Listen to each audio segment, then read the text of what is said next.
Hello everyone, welcome to our educational webinar performed by medical specialist of IVMed Medical Center and specialist by IVMed Family Agency. My name is Irina Doroshenko. I will be the moderator of this webinar. I'm medical coordinator at IVMed Family Agency in IVMed Clinic. Okay, so I just tell you that our topic of today's webinar is male infertility, spermogram, and microtesia. The questions that we will discuss today, it's male infertility and options of treatment, sperm analysis, how to prepare and what the specialist can tell you according to your results, different sperm tests, what is microtesia and its effectiveness in infertility treatment. Our today's speakers is Birol Aydin, Director of IVF Laboratory at Medical Center IVMed. He's official expert of Society for Human Reproduction and Embryology, and Maxim Korobko, andrologist, embryologist, and Dr. Veronika Ulanova, MD, obstetrician gynecologist, fertility specialist, doctor of the highest category, co-founder of Medical Center IVMed. And also Daria Serebryakova, she is also our medical coordinator. She will help us with translation. I want to remind you that we have our general chat, so please don't forget to ask different questions which you want to clarify with our specialists. After the presentation, they will let you know and we will discuss it and get the full answer. So let's start. Please, Birol, you can start. Okay, hi everyone.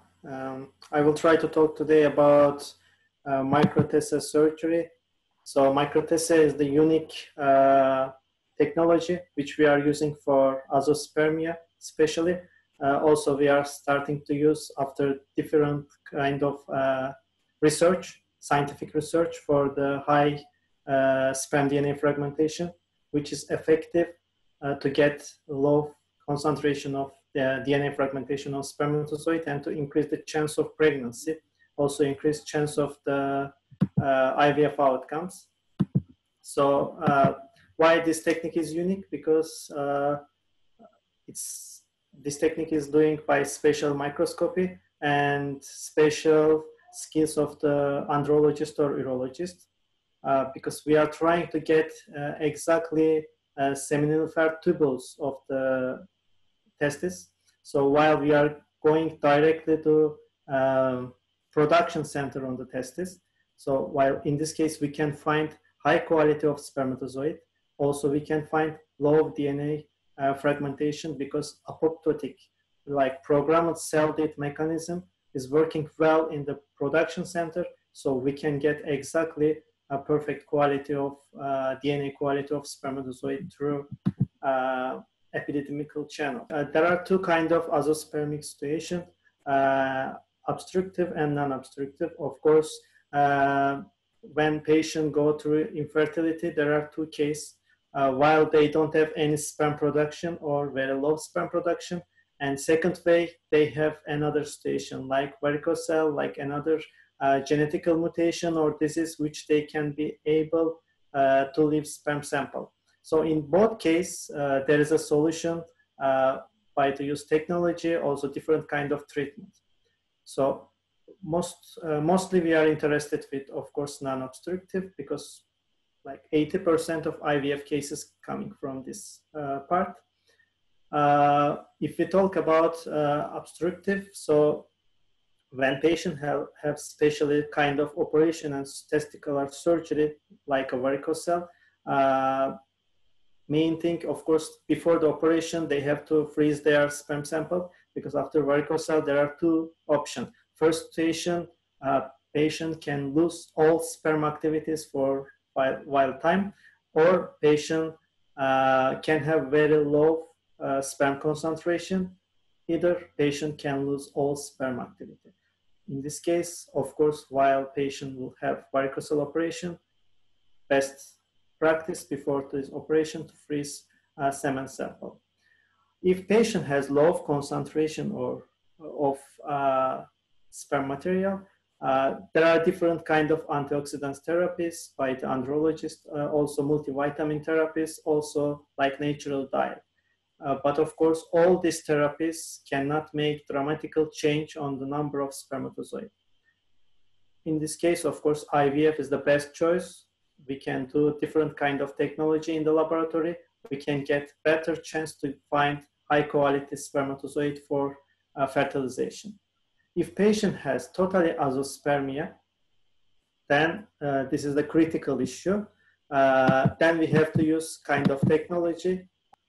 As we talked that both way, obstructive and non-obstructive, there are different kind of situation. Obstructive, patient have normal sperm production, but there are kind of mechanical blockage or, as I say, different kind of vasectomy or different kind of infection reason.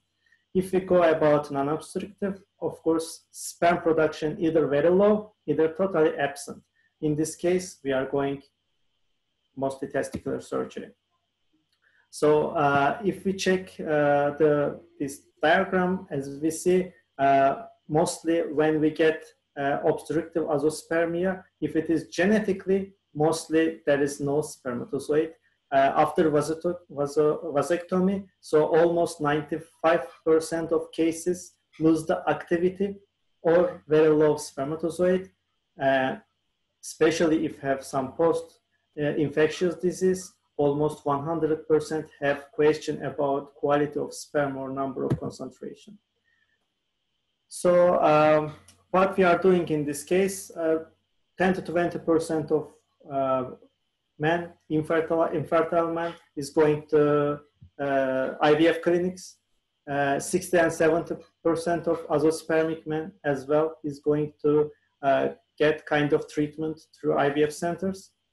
Of course, there are different kind of therapy, hormonal therapies, but on the end, for the especially time limit patients, is best solution will be testicular surgery. So there are different kind of testicular surgery. First is, as we are calling TESA, testicular aspiration. By the special needle, we are entering to epididymis and we are trying to get spermatozoid from the channel. If we are talking about regular TESA, okay, we are cutting this tissue of testis and we are trying to just get part of tissue. But if we are talking about microsurgical testicular surgery, that's we are using special microscope. We are entering through the channel and to find production center of spermatozoid. As you see on the picture, so when we look the microscope, we can see exactly production center of the testicular tissue. On the eyes, any urologist or andrologist will not be able to see the production center. So they will just take the testicular part. If we are lucky, we will find. But with micro-TESA surgery, with microscope, we detect the place and there is no chance to miss. So micro-TESA technique will be to totally detect the sperm on the exactly place who doesn't have any kind of sperm production. Of course, technique is working with microscopic. That's why we can find the exact production center with naked eye. That is not possibility. And also another advantage, we don't open testicular tissue so big. So that's why patient recover faster even after the operation. After 1 day, patient can walk and can do other activities by the micro-TESA. But regular TESA, of course, this will not be possible. As you see, there are special equipment and monitoring for micro-TESA. So we go through the epididymis, we just make a small cut, and with special scalp, just we catch the tubules, and embryologist or andrologist try to find spermatozoid inside of tubules. So why micro-TESA technique is unique? As I said, this needs special equipment, special invest, and also expert andrologist which get educated and get training for the micro-TESA surgery.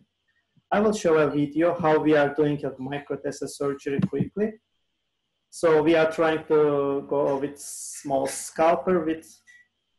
We are opening the surface of the testis, and when we open the surface of testis, we just enter the tubule site in epididymical site, and we are able to see with the special microscope exactly place of the tubule. Now, the video will show exactly how we are determining with microscope those tubules.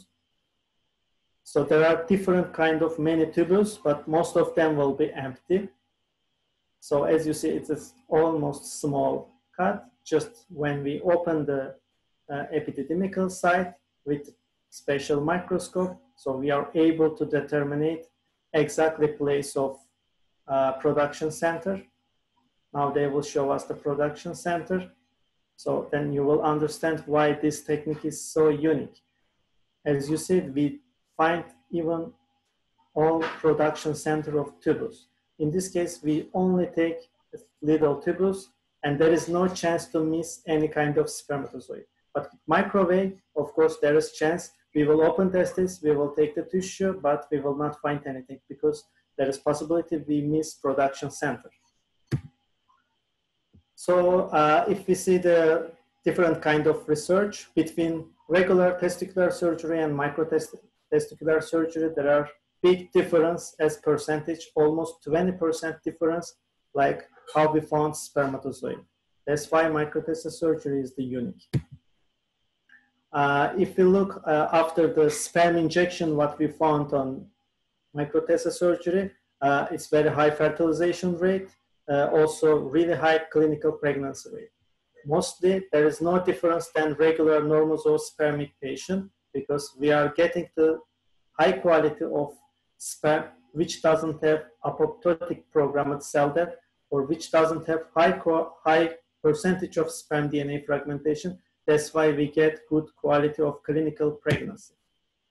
So if we check between ejaculate and testicular surgery spermatozoid, which we fertilize, we see also testicular surgery give better fertilization rate, better pregnancy rate, and also high quality of embryo rate. That means we get exactly good quality, DNA quality of spermatozoid. So what about sperm DNA fragmentation? Because this is also a critical issue. Sometimes we decide to do microtesta surgery. So sperm DNA fragmentation mostly is not a routine analysis for the spermiogram. So we should catch some kind of information, historical information of patient while we are deciding to sperm DNA fragmentation. Sperm DNA fragmentation is totally correlated with oxidative stress. So during sperm transit between epididymis, also sperm DNA fragmentation is a reason of the poor reproductive outcome and miscarriage as well. So which is the best method for sperm DNA fragmentation? Mostly all clinics are using special kits for the detect of DNA fragmentation. In IVMed clinic, we are able to use special kit, of course, and soon we will start to use tunnel technique, which will give exactly result of sperm DNA fragmentation because laboratory sensitivity and validation is very high in the tunnel method than regular kit. So if we compare microtessa and sperm DNA fragmentation, after the microtessa, we found in the ejaculated 23% of sperm DNA fragmentation. In same material with testicular surgery, we found only 4%. So that shows why microtessa is unique. If we check DNA damage in ejaculate and testicular tissue, also we found same things. In ejaculate is very high DNA fragmentation, but in testicular tissue, which we found spermatozoid, very low sperm DNA fragmentation. What can we do to decrease sperm DNA fragmentation? Also, of course, andrologists can give some oral antioxidants. Lifestyle can change. Avoid smoking, weight loss, all will help. But of course, main help will be about sperm chip technology, also microtessa surgery. Also, I will show how microchip sperm chip is working, microfluidic sperm chip. It's a short video how we are doing that. Actually, when we get the spermatozoid, there are two ways to make it. If concentration is well, we are avoiding centrifugation. We are using directly semen sample, but if concentration is low, we are doing through centrifugation.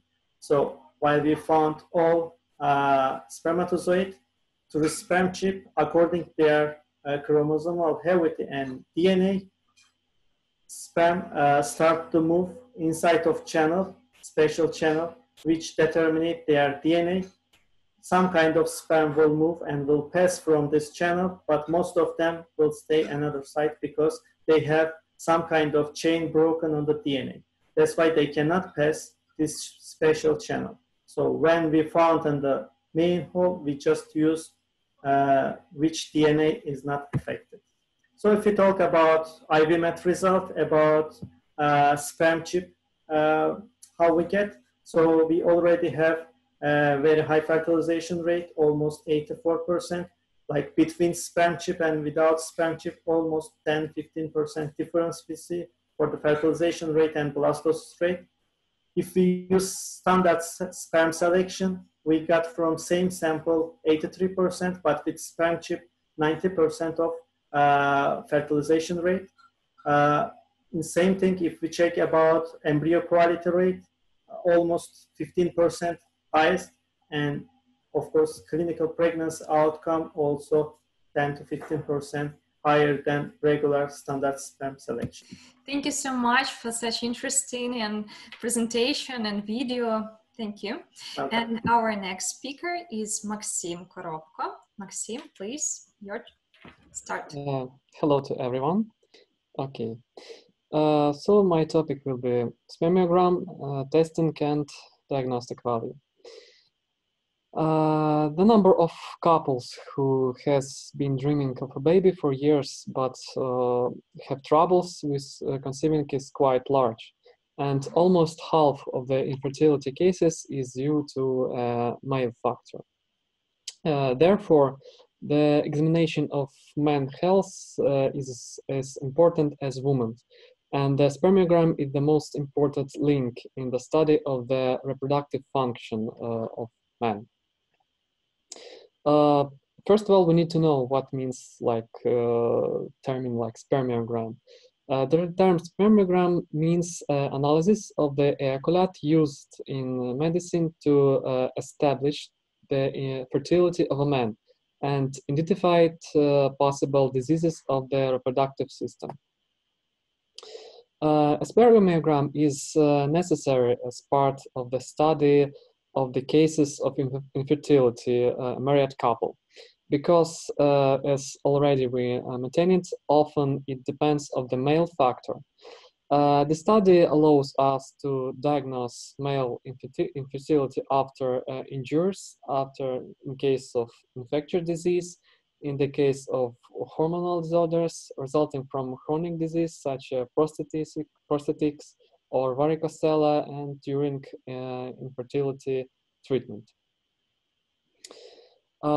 Taking a sperm test is also necessary if the man wants to become a sperm donor or is preparing for cryopreservating of sperm. Preparation from spermiogram is the set of measures aimed at improve the accuracy of analysis results. Before getting sperm, you must stand by to conditions such as sexual abstinence for at least 84 hours and no more than 7 days. Within 7 days before the spermiogram, you must do not drink alcohol in any quantities, avoid visiting sauna, steam bath, thermal bath, and other rooms with very high temperature, exclude vibration effects, spicy foods, and do not take medications. Even before the test, you need to exclude heavy physical exercise, conflict situation, and at night it is recommended to have restful and good sleep. In IVMED clinic, we make spermiogram with a microscope, and result of your spermiogram will be ready usually after 2 or 3 hours. The standard spermiogram contains two main categories. The first category is microscopic characteristics that reflect the physiochemical parameters of the semen fluid. The volume of sperm obtained, color, smell, texture, viscosity, liquefaction time, exicity, and mucus. The second category reflects the microscopic characteristic of several elements like sperm count and motility, white blood cell count, red blood cells, agglutination, and sperm aggregation. And structural features of the cell, like percentage of normal, abnormal, and immature forms. In assessing of fertilizing ability of a man, it is fundamentally important to take into account all indicators of the spermiogram at the same time. In addition, the characteristics of sperm are highly variable, and in 3 months, ejaculate will be completely renewed. That's why, before analysis, it is necessary to consult with a doctor who will send you to spermiogram. As a rule, a standard examination consists 2 or 3 spermiograms. In these images, you can see the example of abnormal spermiogram that may be encountered in the study of your ejaculate. As you can see in the picture, there is a quite few large such type of abnormalities. After your andrologist will see your sperm, he gives you a general results. If the patient has all the indicators within normal limits, so in this case he has normal zoospermia. If he have some another indicators, then will be different results like oligozoospermia, astenozoospermia, teratozoospermia, oligoastenoteratozoospermia, or azoospermia. Also another diagnosis will be. Identify pathologies can be caused by various cases, such infection, genetic disease, hormonal imbalances, the effect of X-ray or radiation exposure, and toxic effects of drugs or alcohols. Spermiogram not only allows you to evaluate the reproductive function of man, but also reflect his lifestyle. The result of analysis cannot be interpreted according to the pattern.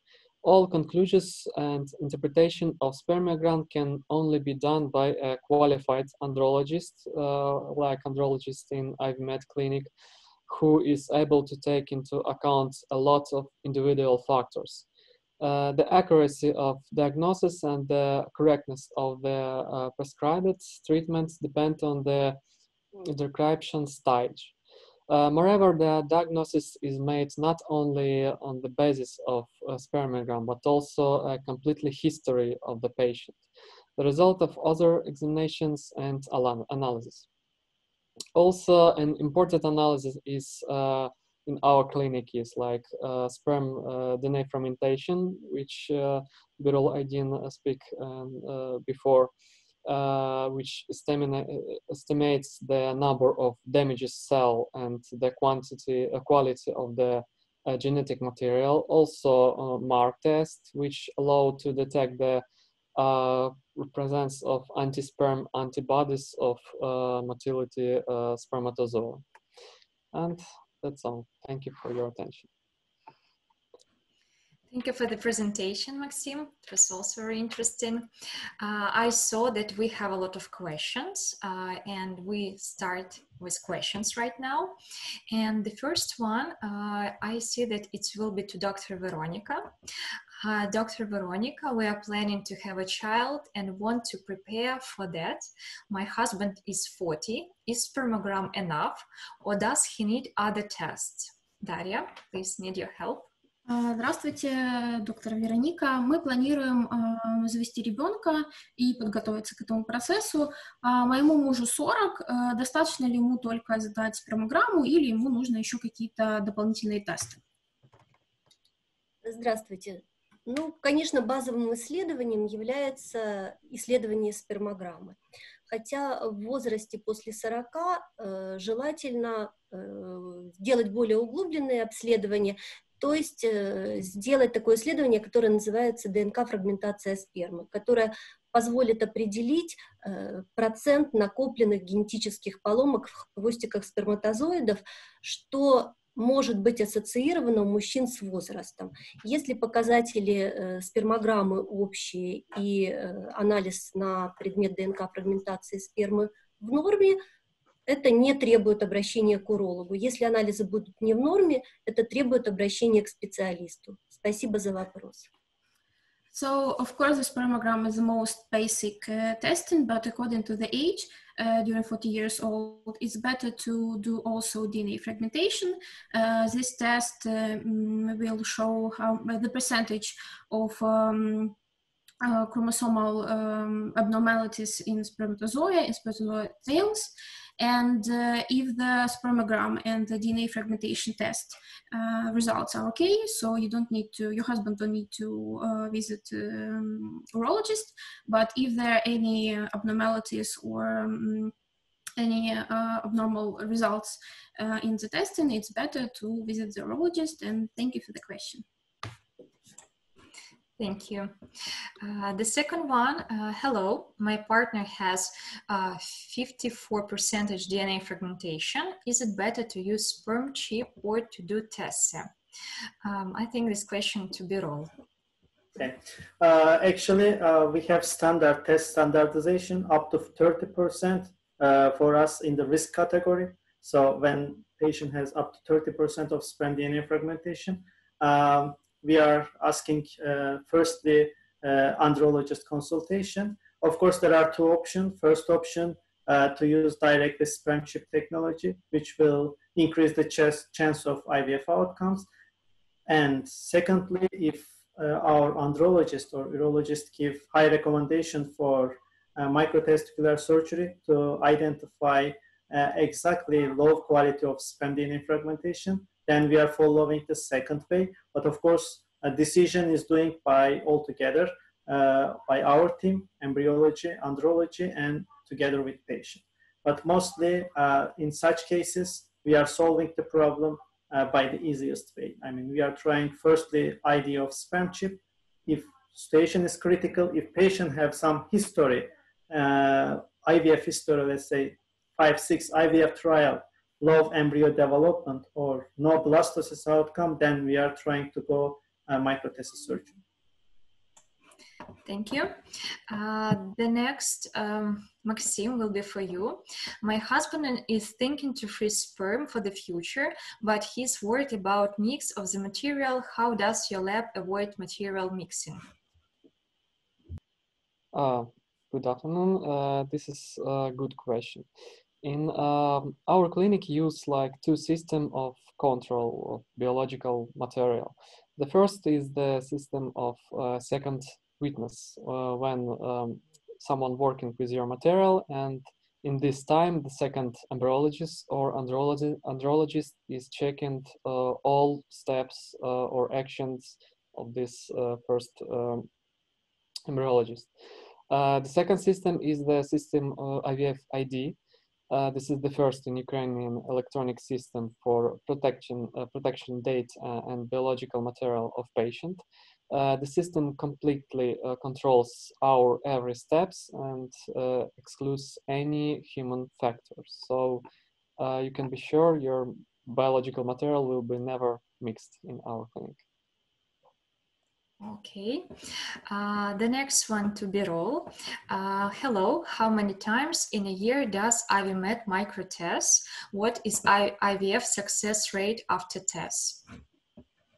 Of course, I mean, there are two ways of microtest. First is azoospermic microtest, and second, reason of sperm DNA fragmentation.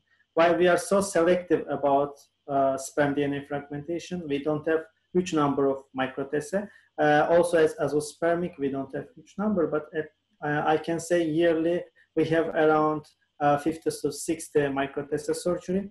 As I share on my presentation, if we use microtessa as sperm DNA fragmentation solution, we have up to 59% of clinical pregnancy outcome. But if we use that for azoospermic, on the most of the azoospermic cases, our sperm found rate is 79%, and our clinical outcome after the fertilization, blastocyst outcome is 74%, and clinical pregnancy outcome is 71%.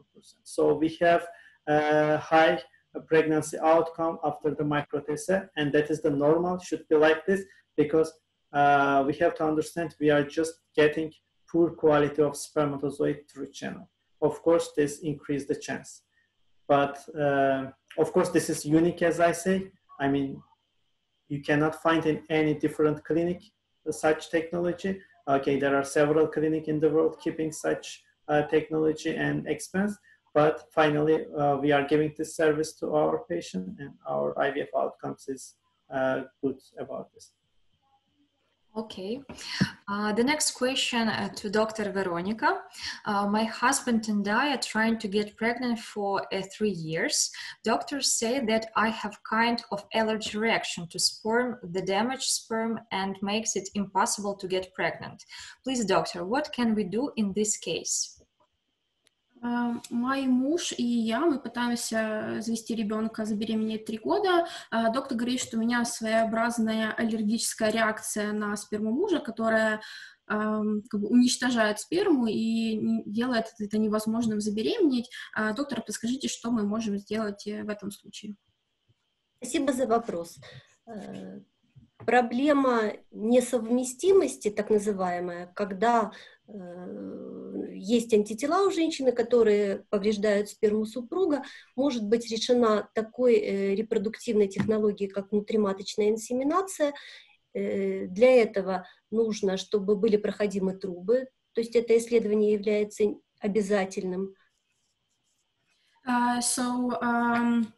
In this case, there is a reproductive technology that you can put your sperm in the uterus, and firstly, before that, you need to check your fallopian tubes. It's really important that to get pregnant. Должен быть достаточный яичниковый резерв, то есть хороший антимюллеровский гормон у женщины, и показатели спермы должна быть нормоспермия. Also, to do this procedure, you also need to check your AMH level to be sure that you have ovarian reserve, and also you need to check. Your husband need to check his sperm and to do the spermogram and sperm testing. There should be normospermia. Если ситуация позволяет, можно обсуждать такую процедуру, можно делать до 6 попыток. Если результаты не получили, это показание говорить о программе ЭКО, которая также может решить эту проблему. С другой стороны, программа ЭКО может ускорить вероятность наступления беременности. So you can try this type of procedure for 6 times, but if there are no result, you can also try IVF, and maybe in some cases IVF will be faster to get pregnancy. Спасибо за вопрос. Thank you for your question. Thank you. The next question is, if we use sperm after test, do we need to do PGD? Birol, it's to you. Okay, they are not correlated exactly to each other. Okay, PGD is the unique test for genetic abnormality of the embryos. Of course, either if patient have normozoospermia, we always suggest to patient to have PGD testing or NGS testing, especially after 35 years old. Because of reproductive age, so there are abnormality of embryo rate is increasing. So, but especially of course for the microtessa, okay, they have let's say less chance to get high quality of embryos. But finally, they can have only one-time testicular surgery because this is traumatic situation. And we are trying after the testicular surgery to freeze a sperm sample, like I'm for 3-4 trials minimum. But sometimes, of course, we are not able to do that because depends of amount of tissue or amount of spermatozoid. Of course, in this case, best way to try to make NGS and PGD testing after testicular surgery and to increase chance of clinical pregnancy and euploid embryo. Thank you. The next one to Maxim. Can abnormal sperm analysis lead to miscarriage or children with birth defects? Okay, I understand abnormal means like some chromosomal abnormalities or like fermentation, DNA fermentation of sperm. And yes, if you have abnormal sperm, it can lead to miscarriage and or children with birth defect. But of course, even if the FISH diagnosis relates abnormalities, not all sperm cells possess these abnormalities. It depends on sperm quality. In the case, we propose make preimplantation genetic diagnosis of embryo in our clinic. If you have high DNA fermentation of sperm, so we can propose to use in our clinic like special sperm chip or use TESA. Thank you for the answer. The next question. Hello, I have a question to Birol Aydin. My partner has been diagnosed with cancer. He will need chemotherapy, sorry, maybe I'm not correctly said it, chemotherapy, but we want to have a baby. What we can do? Do we need to freeze sperm before chemo? Okay, so this is the, finally in my working experience, I found a lot of such mistake who done by the andrologist, by the urologist, or by the patient. Mostly for such situation when they need the chemotherapy or special cancer treatment. Of course, before that, for sure, they need to freeze their sperm because of two reasons. First reason, as I said, after this therapy, because of different function of the body cells, they can lose all activity of spermatozoid. So that is possible. Testis cannot produce any more spermatozoid or very low.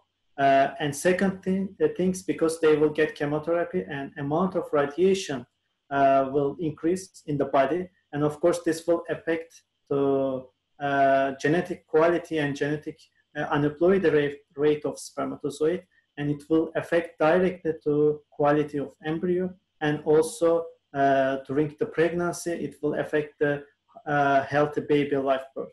So definitely they have to freeze before to start the chemotherapy their spermatozoid. Okay, thank you. Next question to Dr. Veronica. Question to a doctor. My husband is 35. He does sports but smokes every day. We are planning to have children. Is there any medicine to improve sperm quality? Вопрос доктору. Моему мужу 35, он занимается спортом, но курит каждый день. Мы планируем завести детей, и есть ли какие-то препараты, которые могут улучшить качество его спермы? Спасибо за вопрос. Ну, первое, что нужно сделать, это все-таки обследоваться, то есть сдать анализ спермограммы, чтобы понять, что там нету выраженных проблем. Firstly, thank you for the question. Firstly, it's better to do spermogram to check if there are any problems with sperm. Так как лечение мужского бесплодия, самолечение, на самом деле может быть очень небезопасным, и это требует все-таки назначения доктора. Because if you take medicine by yourself, it can have negative effect on sperm, and it's better to do testing and to visit doctor. Если выраженных изменений в показателях спермограммы нет, в качестве общеукрепляющей терапии можно применять. So if the spermogram is okay, so in general you can take Препараты, которые содержат цинк, селен, аргинин, также полиненасыщенные кислоты омега-3. Это то, что улучшает качество спермы. So in general, your husband can take medicine that contains zinc, selen, and omega-3. Аргинин, омега-3. And also arginine, yeah. And also arginine, and all these supplements can help to improve sperm quality. Также витамины группы А и В увеличивают количество здоровых сперматозоидов. Also, vitamins group A and group B increase the quantity of healthy spermatozoid. Витамин С улучшает правильную передачу ДНК. Also, vitamin C helps to improve the getting of the DNA. Витамины D и Е защищают акросому сперматозоида. Also, vitamins D and vitamins E helps to save the DNA. Все эти витамины входят в поливитаминные комплексы. Спасибо за вопрос. So all these vitamins are in the vitamin complex that you can get, and thank you for the question. And also another question for Dr. Veronika. Can taking testosterone supplements affect my husband's sperm quality and ability to conceive a baby? Еще один вопрос к Веронике Валерьевне. Могут ли добавки тестостерона, добавки, которые повышают уровень тестостерона, повлиять как-то на качество спермы и на возможность зачатия ребенка? На самом деле, еще раз повторюсь, заниматься самолечением в этой ситуации неправильно, так как тестостерон очень важный гормон, который имеет очень много эффектов в организме у мужчины. Thank you for the question. Firstly, doctor, also one more time, it's better to visit a doctor and don't do self-medicine and self-treatment. And the testosterone is really important hormone in the male's body. Тестостерон действует в организме через тестостероновые рецепторы, которые находятся повсеместно, практически во всех органах и тканях. In every organ of the male's body, there is testosterone receptors, and it also affects the testosterone level. Количество этих рецепторов у нас в организме ограничено, поэтому обычно нормальных уровней тестостерона достаточно для реализации тестостероновых эффектов в организме у мужчины. So usually there are a lot of testosterone receptors in the body, so it's usually enough for the normal testosterone levels. Чаще всего тестостерон и его аналоги, так называемые анаболические стероиды, применяются в качестве допинга мужчинами, которые активно занимаются спортом и хотят улучшить свою атлетическую форму, так как здесь используется их анаболический эффект, то есть эффект, который увеличивает мышечную массу, стимулирует синтез белка, что позволяет достичь достаточно быстрых эффектов. Usually the men who does sports, they use these testosterone supplements to get more muscles, and these testosterone supplements do some anabolic effect, and it increases muscles and the ability to do sports. Но при этом надо помнить, что тестостерон пероральный имеет очень выраженный гепатотоксический эффект, то есть он очень повреждающее действие оказывает на печень. But also when you take these testosterone supplements, you need to peroral supplements. You need to remember that it can have toxic effect on the liver.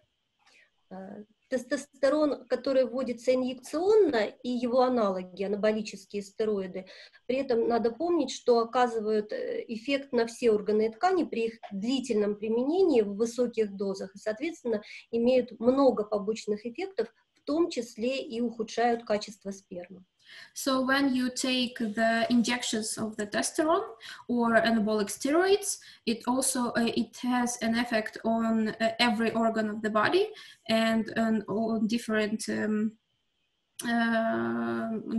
organs of the body, and also it can affect the ability to conceive a baby. Поэтому неоправданное длительное применение тестостерона и его аналогов в высоких дозах не очень положительно оказывает влияние, не очень положительное на репродуктивную функцию и на организм мужчины в целом. So when you take these testosterone injections for a long time, or other anabolic steroids for a long time, it has negative effect on different systems in the body, especially on the reproductive system. Когда речь идет о назначении тестостерона по медицинским показаниям, при доказанном синдроме недостатка тестостерона доза тестостерона должна подбираться доктором. So if there is a medical reason to have testosterone injections or supplements, so the dosage should be prescribed by the doctor. Вот в таких ситуациях правильное назначение тестостерона будет влиять на функцию выработки сперматозоидов. И только тогда это оправдано. In this case, when the doctor prescribed the dosage of the testosterone, if there is a medical reason for that, the right dosage and the right level of the testosterone will help to produce normal spermatozoids. Спасибо за вопрос. Thank you for the question. Thank you. The next question, I have heard that oxidative stress test is not reliable. Is it true? Maxim, please. Thank you for the question. Sperm oxidative stress reveals the amount of reactive oxygen species, or how it calls ROS, in the patient's seminal fluid. According to the recommendations of the World Health Organizations, the determination of the level of active oxygen species is included in the list of recommended examination methods for male infertility and pregnancy development disorders. In our IVMed clinic, sperm oxidative stress assessment is performed by measuring the oxidation reduction potential, or P, using the Meoxis system analyzer. So this analysis is really very important for restoring male fertility and choosing the most effective method of assisted reproductive technologies. Okay, and one more question. If motility is low, are there chances to get pregnant, or IVF is the only option? Okay, I think this is a question for me. If you have like low sperm motility, it means you have asthenozoospermia. This is the main factor of low fertility in males.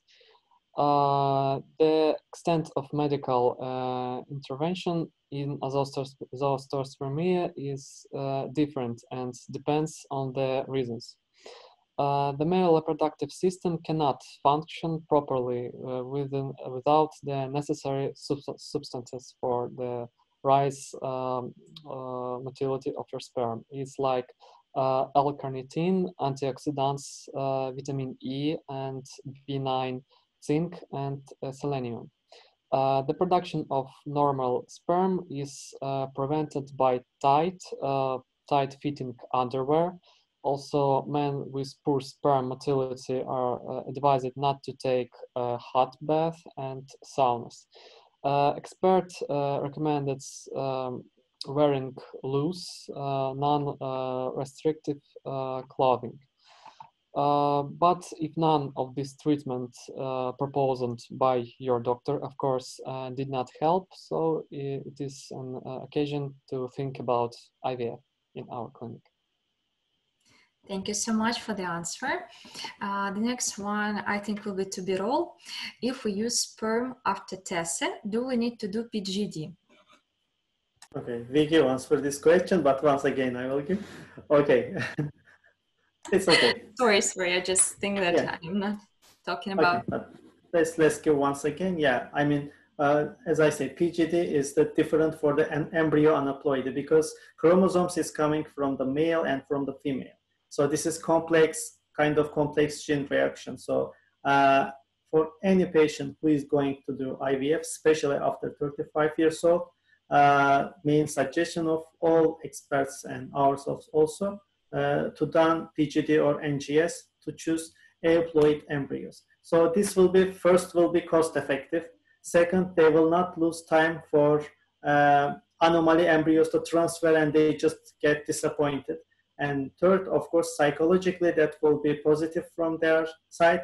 They will be sure like they are carrying up a healthy baby. And also they will be sure they have big chance for the pregnancy.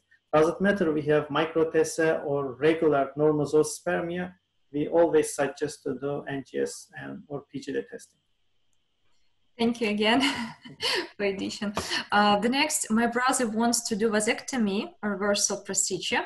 Is there any chance that he will have an opportunity to have children? Of course, before vasectomy, it's very important to get a spermiogram test.